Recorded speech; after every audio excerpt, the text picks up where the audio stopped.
તો કહેવાનું શું કે દુઃખ તો આવશે, પણ એ દુઃખને સહન કરવાનું, સ્વીકારી લેવાનું. આપણે મૂળ એક્સેપ્ટન્સ જ નથી. મને દુઃખ આવે જ નહીં તો તારી સાથે કોઈ એમઓયુ સાઇન નથી થયેલું. અને આપણે પ્રશ્ન શું હોય છે, ટેન્શન સ્ટ્રેસ શેના લીધે આવે છે?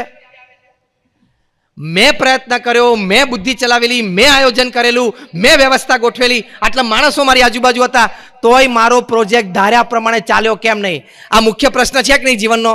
યસ ઓર નો? હાથ ઊંચા કરો એટલે ખબર પડે. આ જીવનનો મોટો પ્રશ્ન છે આપણને કે મેં આયોજન કર્યું, મેં વ્યવસ્થા કરી, મારી બુદ્ધિ હતી, મારો અનુભવ હતો, માણસો સારા હતા, બેંકમાંથી લોન મળી ગઈ હતી, પૈસા હાથમાં હતા, છતાં ધાર્યું પરિણામ કેમ ના આવ્યું?